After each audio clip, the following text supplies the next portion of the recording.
di materi berikutnya, kemarin kan kita udah belajar atmosfer tuh. Nah, hari ini kita akan belajar tentang hidrosfer.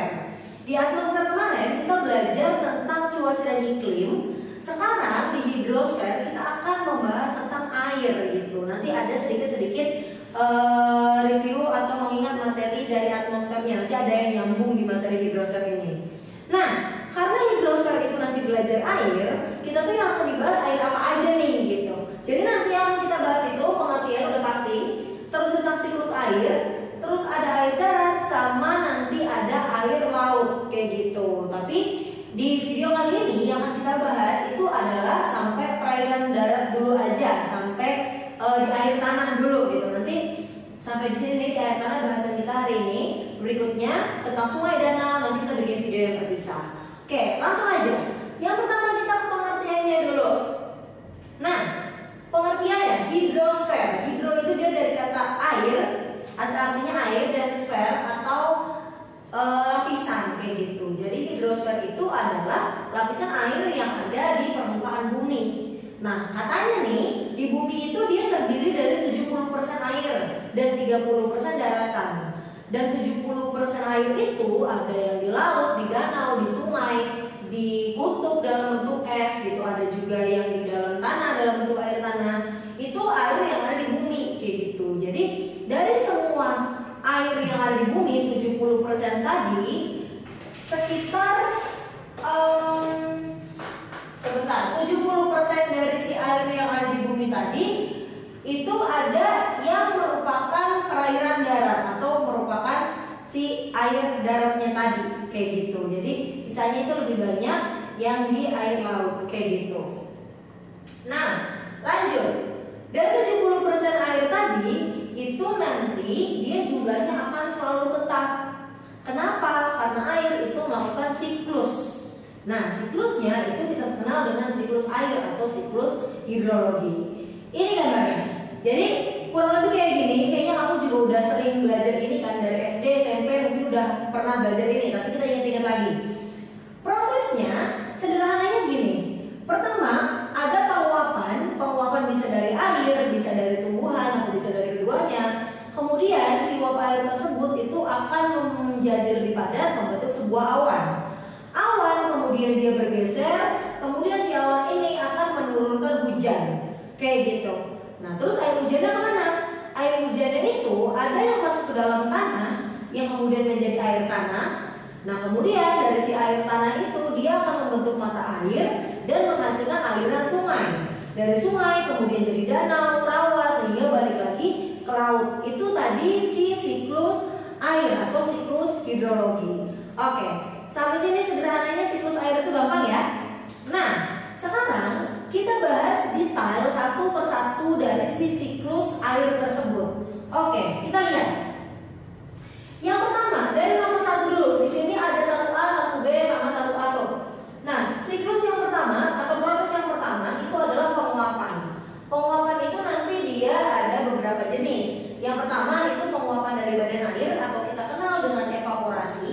Jadi evaporasi itu penguapan yang terjadi dari laut, danau, sungai, rawa, dan lain-lain. Dari tempat-tempat yang memiliki air yang banyak seperti itu. Yang kedua itu ada transpirasi nih, yang 1B.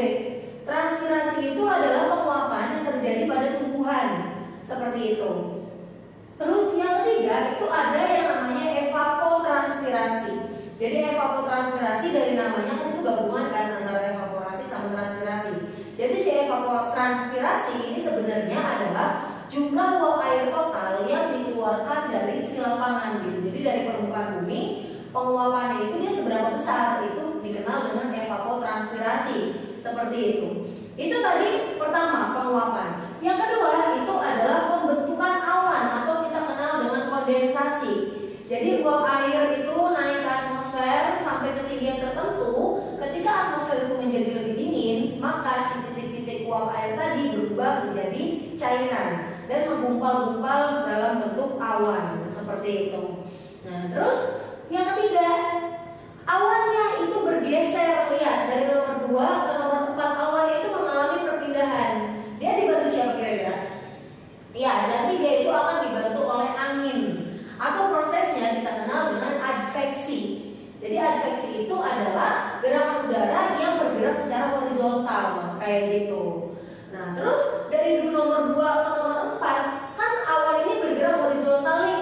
Dia melewati area-area yang pasti punya uap air kan. Sambil lewat si awan tadi itu sambil menyerap uap air yang ada di sekitar jalurnya dia tadi. Sampai suatu ketika si awan tersebut sudah penuh sama air atau sudah mencapai titik jenuhnya, sehingga muncullah yang namanya hujan. Ini nomor 4 nih, hujan atau kita kenal dengan presipitasi.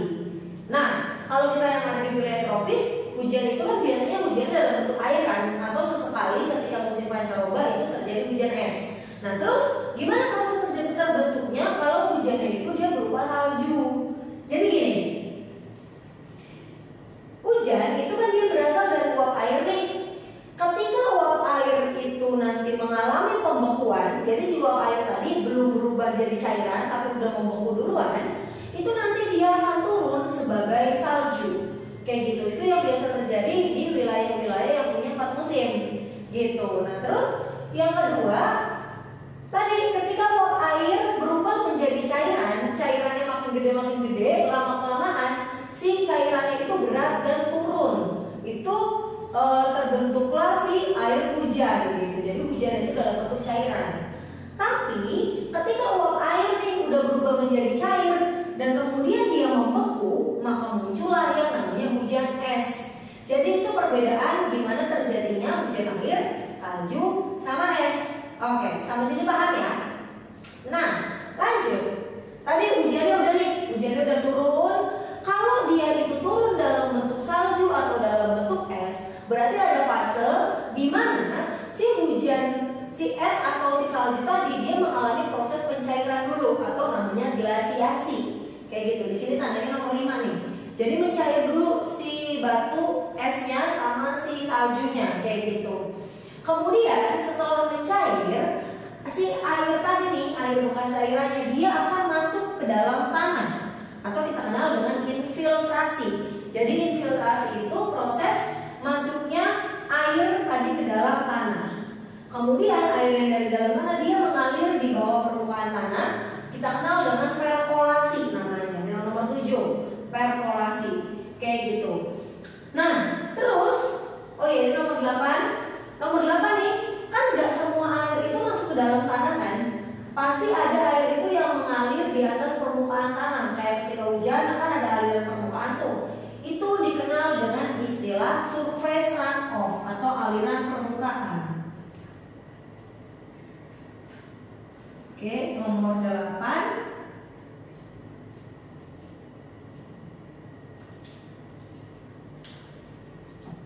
Ini aliran permukaan atau kita kenal dengan runoff gitu. Jadi kita aja airnya lari-lari di permukaan, dia runoff. Oke, sampai sini ngerti ya? Nah, itu tadi proses dari siklus hidrologi dari penguapan, terus dia hujan, terus runoff, mengalir masuk lagi ke laut seperti itu. Itu tadi siklus hidrologi secara keseluruhan atau kita kenal dengan istilahnya itu siklus panjang. Jadi siklus panjang, siklus hidrologi yang full nih, dari awan, hujan, dari bentuk es, glasiasi, terus sampai lagi balik lagi ke laut. Itu siklus panjang. Terus yang kedua ada yang namanya siklus sedang. Siklus sedang itu perbedaan dengan siklus panjang adalah tidak terjadi hujan es, sehingga tidak ada glasiasi. Jadi hujannya itu dalam bentuk cairan. Jadi nggak melalui proses pencairan es dulu dari hujan air, terus dia langsung masuk ke dalam tanah atau mengalir di permukaan balik lagi ke laut kayak gitu. Itu siklus sedang. Terus yang ketiga itu ada siklus pendek. Siklus pendek itu ya lebih singkat lagi berarti dari penguapan air laut dia membuat awan kemudian langsung turun hujan. Itu siklus pendek. Jadi evaporasi, kondensasi langsung presipitasi di atas lautnya kayak gitu. Nah, itu tadi tentang siklus hidrologi. Nanti bisa teman-teman catat dulu nih sampai sini biar part belajarnya lebih kecil. Jadi bisa dicatat dulu, diingat-ingat dulu tadi prosesnya kayak gimana. Atau kalau perlu nanti kerjain beberapa soal dulu yang berkaitan dengan si siklus hidrologinya sebelum nanti kita lanjut ke materi berikutnya yaitu tentang air tanah. Oke, nanti bisa silakan dicatat dulu.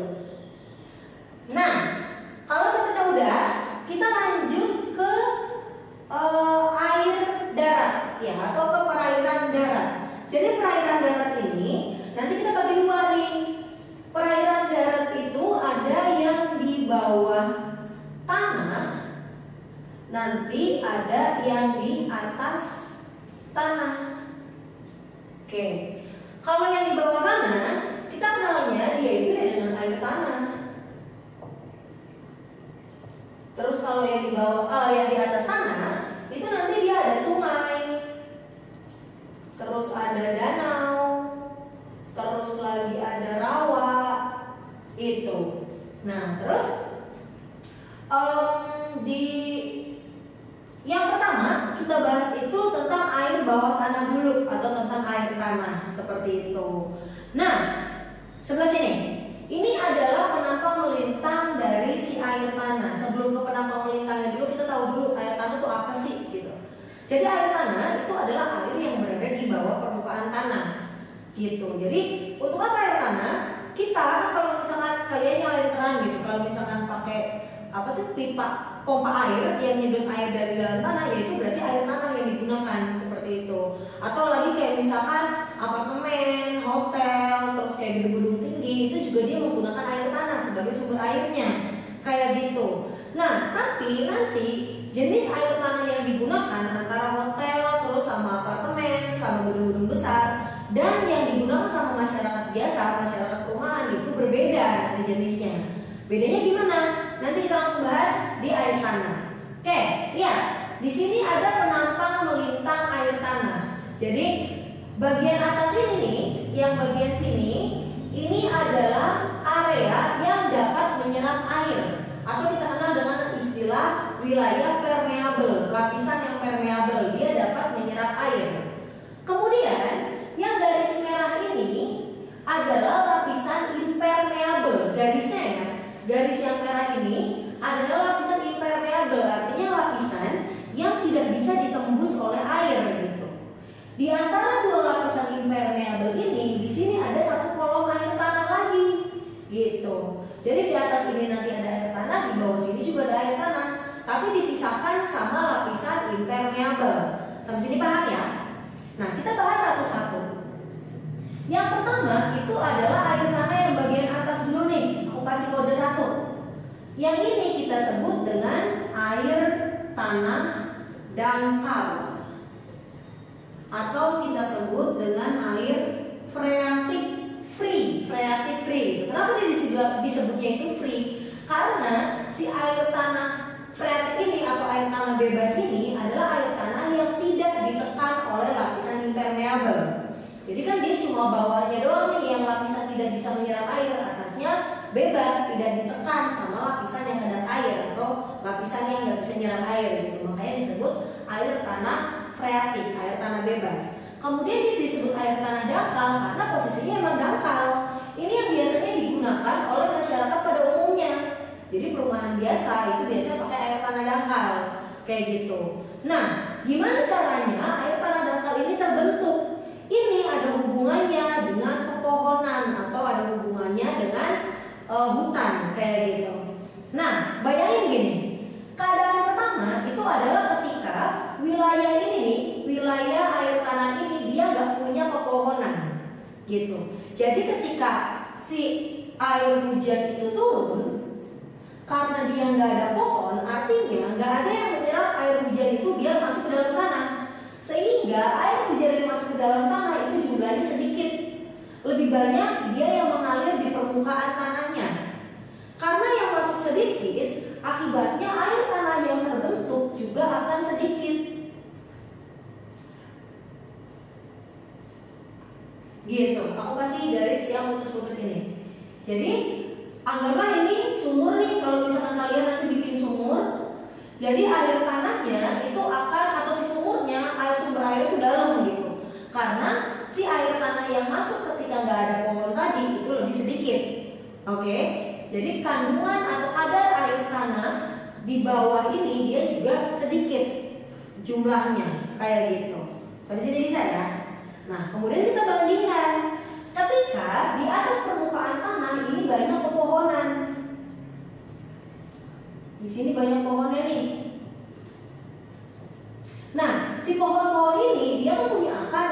Akarnya kan fungsinya biar si air itu bisa lebih mudah untuk masuk ke dalam tanah atau si akar itu bisa menyerap airnya. hujan turun, air yang masuk ke dalam tanah itu akan lebih banyak dibandingkan yang mengalir di permukaannya. Sehingga air yang ada di dalam tanah itu jumlahnya akan lebih banyak dibandingkan dengan yang ketika nggak ada pohon tadi. Kayak gitu. Nah, lihat perbedaannya.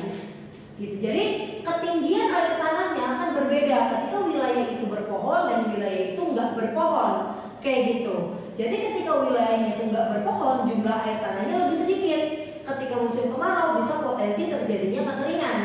Sedangkan ketika wilayah itu banyak pohonnya, si pohon ini atau si hutan-hutan ini dia bisa menyimpan air tanah lebih banyak gitu. Jadi aliran bawah tanah itu lebih diatur oleh pohon, sehingga jumlah air tanahnya jadi lebih banyak, sumur-sumur juga lebih tinggi airnya, lebih dangkal jadi airnya itu. Terus sungai-sungai juga airnya jadi lebih banyak. Kayak gitu. Bahkan nanti bisa muncul yang namanya mata air gitu. Jadi karena si air tanahnya itu dekat sama permukaan, maka bisa muncul mata air di situ. Itu ketika banyak hutan atau kelestarian hutan itu terjaga. Jadi antara kelestarian hutan dengan sumber air tanah itu sangat berhubungan kayak gitu. Semakin banyak hutannya, maka potensi air tanah juga akan semakin baik. Gitu. Itu tadi tentang air tanah dangkal atau air tanah freatik. Nah, kemudian yang kedua kita bahas tentang air tanah yang di bawahnya atau kita kenal dengan air tanah dalam. Air tanah dalam itu kita sebut dengan artesis gitu. Air tanah dalam itu tadi air tanah yang berada di dua lapisan impermeable. Jadi ada lapisan atas yang kedap air, lapisan bawah kedap air, airnya itu mengalir di sini. Dan jumlahnya itu biasanya lebih banyak dibandingkan dengan air tanah yang dangkal gitu. Tapi untuk mendapatkan air tanah dalam ini kita nggak bisa ibaratnya di kita itu nggak bisa pakai sumur-sumur biasa kayak gini. Kita pakai sumur yang digalinya itu dalam banget atau dikenal dengan sumur artesis namanya gitu. Jadi ketika nanti kita membuat satu saluran ke atas gitu, membuat satu saluran ini ke atas atau dikenal dengan sumur artesis, karena si air tanah ini ada di dua wilayah yang kedap air, sehingga terus kemudian dia itu ada lubang di situ untuk mencapai permukaan tanah, maka artesis dia akan memancarkan airnya sendiri kayak gitu. Karena di situ dia memiliki tekanan. Jadi karena duanya impermeable, terus ada lubang, akhirnya dia muncul ke atas kayak gitu. Nah, itu tadi tentang si air tanah dalam. Nah, jadi kita ulang ya. Tadi kalau air tanah dangkal, dia terletak di wilayah yang permeable atau lapisan yang dapat menyerap air. Sedangkan air tanah dalam, dia terletak di antara dua lapisan impermeable atau dua lapisan yang tidak dapat menyerap air atau kedap air bahasanya. Gitu. Oh iya, satu lagi. Gimana kalau misalkan air tanah di dalam tanah itu habis kayak gitu? Apa akibatnya kalau si air tanah ini nih jumlahnya berkurang drastis atau sampai habis? Gitu. Kira-kira gimana? Jadi atasnya kalau anggapnya di Jakarta, di atasnya banyak gedung-gedung banyak, di bawahnya airnya itu kosong atau airnya itu jumlahnya sangat sedikit, sehingga ya bisa muncul yang namanya penurunan daratan gitu. Jadi penurunan tanahnya itu dia turun, permukaan tanahnya itu dia turun karena yang di bawah ini dia kosong, airnya semakin berkurang, sedangkan beban di atasnya itu banyak. Jadi lama-lama dia makin berat sehingga lebih turun setiap tahunnya kayak gitu. Itu penurunannya enggak signifikan kayak semeter 2 meter itu enggak, tapi dia itu sedikit-sedikit kayak gitu, tapi itu tetap terjadi penurunannya. Nah, seperti itu. Itu tadi bahasan tentang siklus air dan perairan darat tentang air tanah. Nah, video kita kali ini sampai sini dulu aja. Nanti video berikutnya kita akan bahas tentang perairan darat, yaitu bahas sungai, danau, sama rawa gitu. Nanti teman-teman bisa catat materi semuanya, kemudian pelajari juga latihan soalnya. Nanti kalau misalkan ada yang masih bingung atau perlu ditanyakan, boleh langsung nanya